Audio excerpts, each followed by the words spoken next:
نیک اولاد کیسی مرنے کے بعد بھی کام آتی ہے۔ اللہ کے حبیب صلی اللہ تعالیٰ علیہ وسلم فرماتے ہیں، غور سے سنیے، میرے آقا فرماتے ہیں جب آدمی مر جاتا ہے، اس کا انتقال ہو جاتا ہے، اس کے اعمال کا سلسلہ منقطع ہو جاتا ہے، ڈسکنٹینیو ہو جاتا ہے، سوائے 3 کاموں کے۔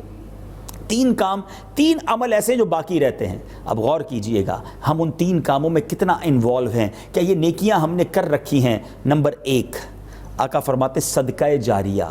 سبحان اللہ، خوش نصیب ہے وہ لوگ جو اپنی زندگی میں صدقہ جاریہ کے کام کر جاتے ہیں۔ کوئی مسجد بنا جاتا ہے، کوئی ایسا مدرسہ جہاں علم دین سکھایا جائے، کوئی ایسا کنواں کھدوا کر جاتے ہیں، کچھ لوگ ایسی نیکی کے کام درخت لگا کر جاتے ہیں کہ لوگ اس کے سائے میں رہیں۔ یہ وہ نیکیاں ہیں جو مرنے کے بعد بھی کنٹینیو ریوارڈ کے طور پر، مسلسل صدقہ جاریہ کے طور پر آپ کو ملتی رہتی ہیں۔ تو ایسی نیکیاں زندگی میں کر لینی چاہیے۔ نمبر 2 میرے آقا فرماتے ہیں وہ علم جس سے فائدہ اٹھایا جائے۔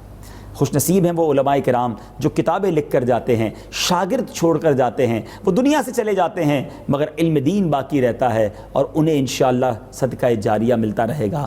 نمبر 3 وہ ہم سب کر سکتے ہیں، اور نبی پاک علیہ الصلوۃ والسلام فرماتے ہیں نیک اولاد جو اس کے حق میں دعائے خیر کرے۔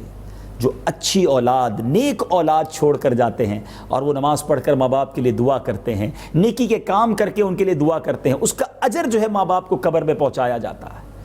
ناظرین آج یہ سوچنا ہے میں نے اور آپ نے، کیا ایسی اولاد تیار کر لی ہے جو ہمارے دنیا سے جانے کے بعد ہمارے لیے مغفرت کا سبب بن جائے، دعائے خیر کا سبب بنے، نیکیاں کر کے ہمیں ثواب پہنچائے؟ میں بہت معذرت کے ساتھ ایک بات کہنا چاہتا ہوں، آج بہت سارے لوگ ملتے ہیں کہتے ہیں میرا بیٹا بڑا جینیس ہے، اس کو بہت سارے سافٹ ویئر چلانا آتے ہیں، موبائل کا جو بھی سافٹ ویئر دو فوراً کھول کے بتا دیتا ہے، اس کو انگلش بڑی اچھی آتی ہے، اس کو جناب ڈگریاں بہت ساری ہیں۔ ٹھیک ہے، دنیاوی تعلیم، دنیاوی نالج، اٹس اوکے، لیکن مجھے بتائیے نا، میری اولاد نے مرنے کے بعد مجھے سوشل میڈیا کے سافٹ ویئر کھول کر ایصال ثواب کرنا ہے، یا قرآن پاک پڑھ کر ایصال ثواب کرنا ہے، نمازیں پڑھ کر ایصال ثواب کرنا ہے، درود پڑھ کر ایصال ثواب کرنا ہے؟ اگر ہم نے اپنی اولاد کو قرآن ہی نہ سکھایا، اپنی اولاد کو نیک اعمال کرنا ہی نہ سکھائے، تو مرنے کے بعد وہ کیسے ایصال ثواب کریں گے؟ یہ اولاد کس طرح کام آتی ہے کہ ایک بار حضرت عیسیٰ علیہ نبینا علیہ الصلوۃ والسلام ایک قبر کے پاس سے گزرے، التفسیر الکبیر میں یہ واقعہ موجود ہے، تو دیکھا اس قبر پر عذاب ہو رہا تھا، کچھ عرصے کے بعد، کچھ وقفے کے بعد پھر گزرے تو دیکھا نور ہی نور ہے، رحمت الہی کی برسات ہو رہی ہے۔ اللہ کی بارگاہ میں عرض کی کہ یا اللہ یہ ماجرا کیا ہے؟ کچھ دنوں پہلے عذاب اور آج تو رحمت کی بارش۔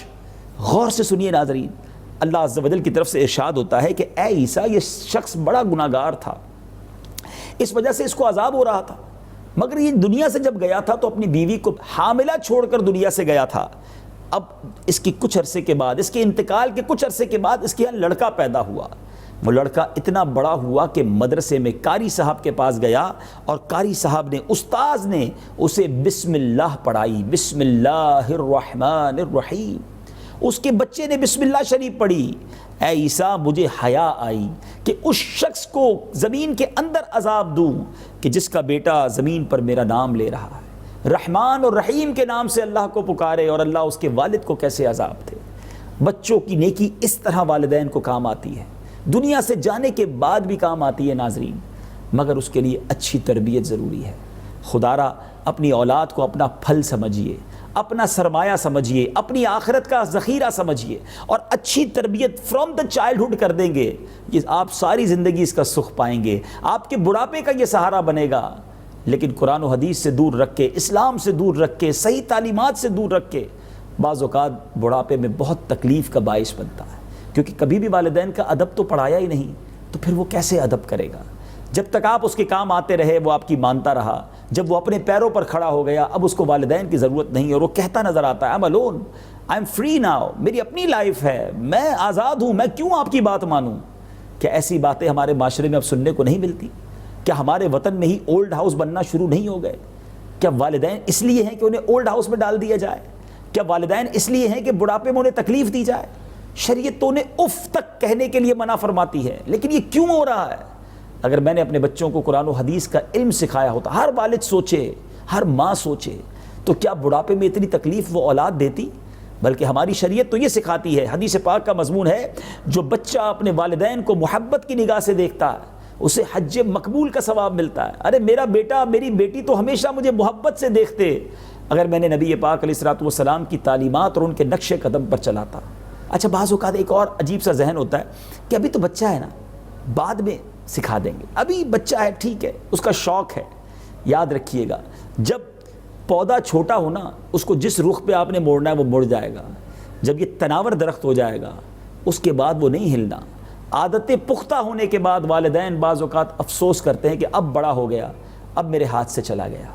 اگر بچے چھوٹے ہیں شروع سے ان کی تربیت کیجیے، اچھی تربیت کیجیے.